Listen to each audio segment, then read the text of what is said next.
Assalamualaikum warahmatullahi wabarakatuh. Perkenalkan, kami dari kelompok 7 D3 TLM reguler B. Di sini kami akan memperkenalkan lab parasitologi dan mikrobiologi. Perkenalkan, saya Aldila Septia Kusumodeni dengan NIM 104. Saya Lutfia Dwi Febrianti dengan NIM 071. Saya Wida Septiani dengan NIM 099. Saya Faridah Nadira Kamal dengan NIM 087. Saya Amir Salam dengan NIM 119. Saya Adil Arifin dengan NIM 090. Saya Salma Sabila dengan NIM 110. Saya Junita Sofia Pratiwi dengan NIM 088. Saya Eka Auliasna dengan NIM 076. Selamat menyaksikan. Sebelum kita menuju pemeriksaan, kita harus menggunakan APD level 1 yang dimulai dari handscone, jas lab, masker, dan sendal lab. Dari ke semua ini, kita ada fungsinya tersendiri. Kita mulai dari kegunaan masker. Masker ini untuk melindungi dari kontaminasi bakteri silang, di mana banyak yang bakteri tersebut bisa terbang melalui udara. Selanjutnya adalah sarung tangan, di mana kita agar bakteri tersebut tidak terkena langsung melalui kulit dan menyentuh kulit kita. Selanjutnya adalah sendal lab. Dari sendal lab ini, jika terjadi suatu pecahan, maka kaki kita terlindungi dari pecahan tersebut. Lalu juga jas lab, sama seperti halnya handscone, melindungi diri kita dari bakteri secara langsung. Nah, selanjutnya yaitu prosedur pencegahan kecelakaan di dalam lab parasitologi dan mikrobiologi. Yang pertama itu melindungi diri, selalu gunakan APD lengkap seperti jas lab, sarung tangan, dan masker. Lalu dilarang makan dan minum di dalam lab atau selama pengerjaan. Yang kedua adalah pengelolaan bahaya. Jangan pipet menggunakan mulut, buang jarum ataupun benda tajam ke safety box. Yang ketiga yaitu menjaga kebersihan. Selalu disinfeksi permukaan kerja atau permukaan meja kerja setelah selesai digunakan. Dan laporkan semua insiden atau tumpahan segera. Lalu ada tambahan yaitu ketahui lokasi apar, pencuci mata dan shower yang biasa digunakan jika ada tumpahan yang terkena ke tubuh. Nah, ada juga alat yang wajib ada di dalam lab, yaitu emergency shower. Berikut adalah cara penggunaan e-washer di dalam lab. Saat mata terkena cipratan larutan, segera ke e-wash terdekat. Nyalakan alat dengan menarik tuas atau menekan pedal untuk mengalirkan air. Buka kelopak mata menggunakan jari di bawah aliran air. Bilas mata terus-menerus selama 15 menit. Setelah membilas, segera cari bantuan medis untuk penanganan lebih lanjut. Selanjutnya adalah saat tubuh tidak sengaja tertumpah cairan di dalam lab. Pertama, segera menuju shower. Aktifkan shower, lepaskan semua pakaian dan perhiasan, serta sepatu yang terkontaminasi. Bilas selama 15 menit, lalu cari bantuan medis segera untuk penanganan lebih lanjut. Itulah prosedur penggunaan e-wash serta emergency shower. Berikutnya ada analisis resiko pada pemeriksaan telur cacing. Risiko utama berasal dari kontak dengan sampel feses yang berpotensi mengandung telur parasit atau mikroorganisme patogen. Proses penanganan dapat menghasilkan percikan atau bioaerosol yang membahayakan. APD dan teknik kerja aseptik diperlukan untuk mencegah kontaminasi. Baik, selanjutnya ada analisis resiko pemeriksaan malaria. Resiko pemeriksaan malaria yaitu terkenanya paparan darah yang dapat mengandung patogen menular seperti Plasmodium, HIV, atau hepatitis. Lalu kesalahan saat pengambilan sampel atau penggunaan jarum juga dapat menyebabkan cedera, tusuk jarum, dan kontaminasi silang. Penggunaan APD juga prosedur pembuangan limbah harus diterapkan untuk mencegah infeksi. Lalu berikutnya ada risiko pemeriksaan kultur urin, yang dimana risiko ini adalah terpapar bakteri patogen yang dapat menyebar melalui aerosol saat inokulasi atau pembukaan media kultur. Kontaminasi silang dan hasil salah dapat terjadi jika prosedur tidak aseptik. Lalu kerja di area biosafety dan penggunaan APD juga harus sangat diperlukan. Alat dan bahan pemeriksaan telur cacing metode Lugol dan Eosin. Yang pertama, feses, reagen Lugol 2%, reagen Eosin 1%, objek gelas, cover gelas, lidi, pipet tetes, dan mikroskop. Alat dan bahan pemeriksaan malaria. Yang pertama, reagen atau buffer, 2. Alkohol swab, 3. Sampel darah, 4. Alat tes malaria cepat, 5. Lancet, 6. Pipet kapiler. Alat dan bahan pemeriksaan kultur urin. Yang pertama, sampel urin. Yang kedua, blood agar plate digunakan sebagai media pertumbuhan bakteri. Yang ketiga, ada ose digunakan untuk mengambil sampel urin dan menanamkan di media agar. 4. Inkubator. 5. Media holder untuk menempatkan agar yang telah diinokulasi.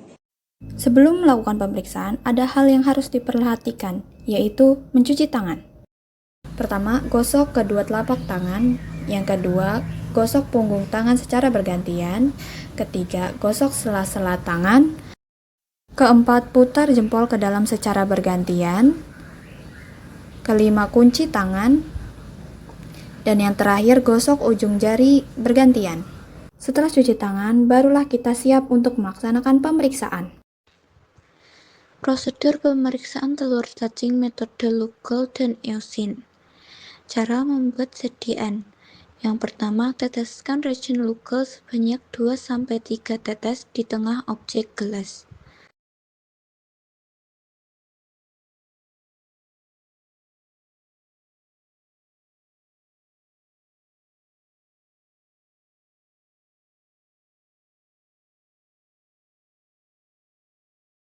Kedua, teteskan reagen Eosin 1% di sebelahnya.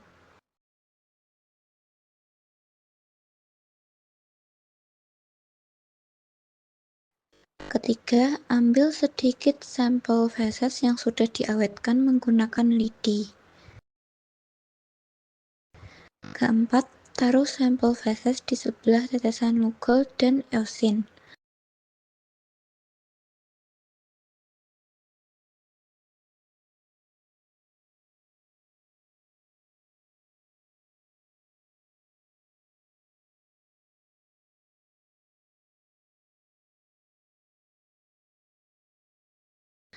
Kelima, homogenkan atau ratakan sampel feses dengan masing-masing reagen menggunakan lidi. Perbedaan Lugol dan Eosin akan terlihat pada warna, di mana Eosin akan memberikan warna kemerah-merahan. Keenam, tutup masing-masing campuran dengan kaca penutup atau cover glass. Langkah pengamatan di bawah mikroskop. Yang pertama, amati sediaan di bawah mikroskop mulai dengan perbesaran 10 kali untuk melihat lapang pandang secara keseluruhan dan menemukan telur cacing. Kedua, perbesar untuk detail. Jika telur cacing sudah ditemukan, perbesar pengamatan ke 40 kali untuk melihat bentuk dan detail telur dengan jelas. Dengan menggunakan prosedur menunjukkan penemuan beberapa jenis telur cacing, di antaranya 1. Telur Trichuris trichiora terlihat pada perbesaran 40 kali di reagen Lugol dan Eosin. Bentuknya digambarkan seperti kerucut dengan bagian ujung yang menonjol menyerupai tempayan atau guci.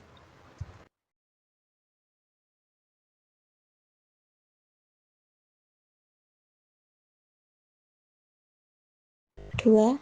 Telur cacing tambang hookworm terlihat di reagen Lugol, digambarkan bagian luarnya tipis dan di dalamnya memadat, serta ada lapisan seperti gelatin.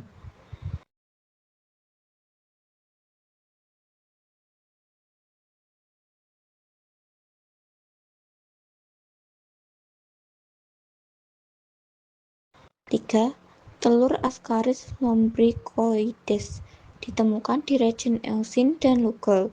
Telur yang ditemukan berbentuk agak bulat dan masih fertil karena masih ada celah atau vakuola antara bagian dalam dan luarnya.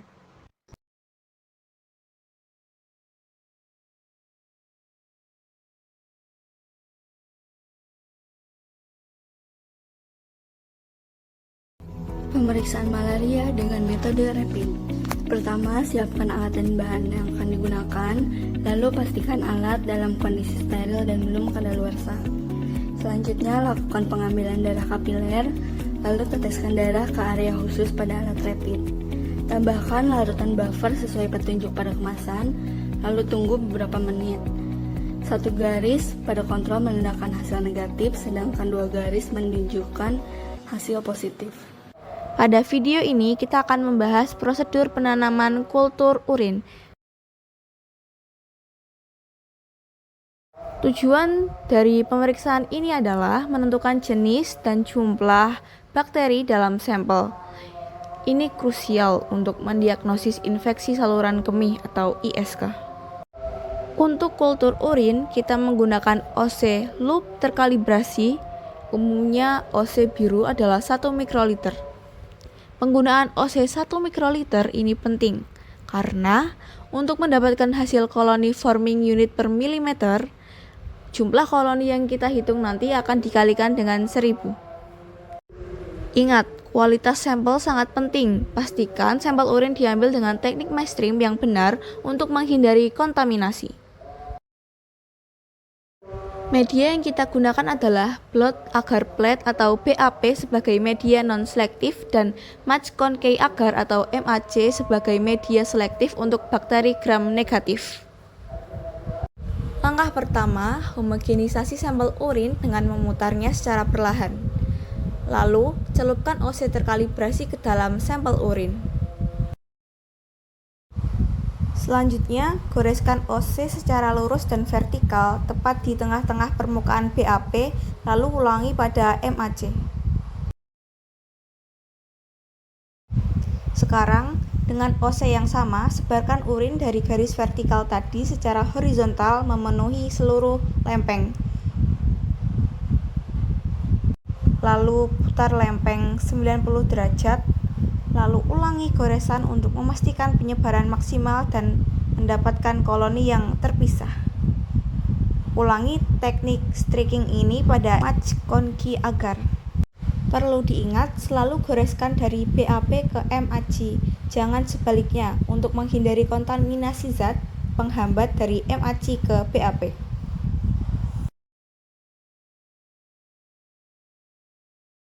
Langkah selanjutnya, inkubasi kedua lempeng dalam inkubator CO2 pada suhu 35 sampai 37 derajat Celcius selama 18 hingga 24 jam. Setelah 24 jam, amati pertumbuhan koloni.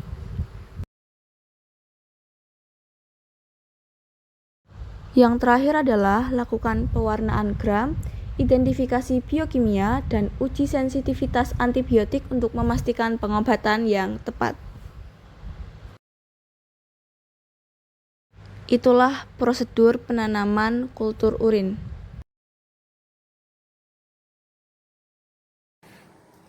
Pencegahan kebakaran di laboratorium. Yang pertama, yaitu simpanlah bahan kimia dengan tepat. Pastikan bahan kimia yang tidak kompatibel disimpan secara terpisah untuk mencegah reaksi dan meningkatkan risiko kebakaran. Yang kedua, periksalah peralatan listrik secara rutin dan hindarilah kelebihan beban listrik untuk mencegah konsleting listrik. Yang ketiga, gunakan lemari asam saat bekerja agar uapan bahan kimia yang mudah menguap atau terbakar tidak menumpuk di udara. Yang keempat, batasilah penggunaan api terbuka dan tidak meninggalkannya tanpa pengawasan. Yang kelima, jagalah kebersihan area kerja dan pengelolaan limbah untuk mencegah penumpukan bahan mudah terbakar. Selain itu, ada juga hal yang harus kita pelajari sebelum memasuki lab parasitologi dan mikrobiologi, yaitu penggunaan APAR. APAR biasanya diletakkan di lokasi yang strategis dan mudah terlihat, agar cepat dijangkau saat keadaan darurat. Lalu berikut adalah cara penggunaan APAR. Pertama, tarik tuas atau pin pengaman. Lalu arahkan nozzle ke dasar api, tekan tuas untuk menyemprotkan isi APAR. Sapukan semprotan dari satu sisi ke sisi lain secara merata, hingga api padam.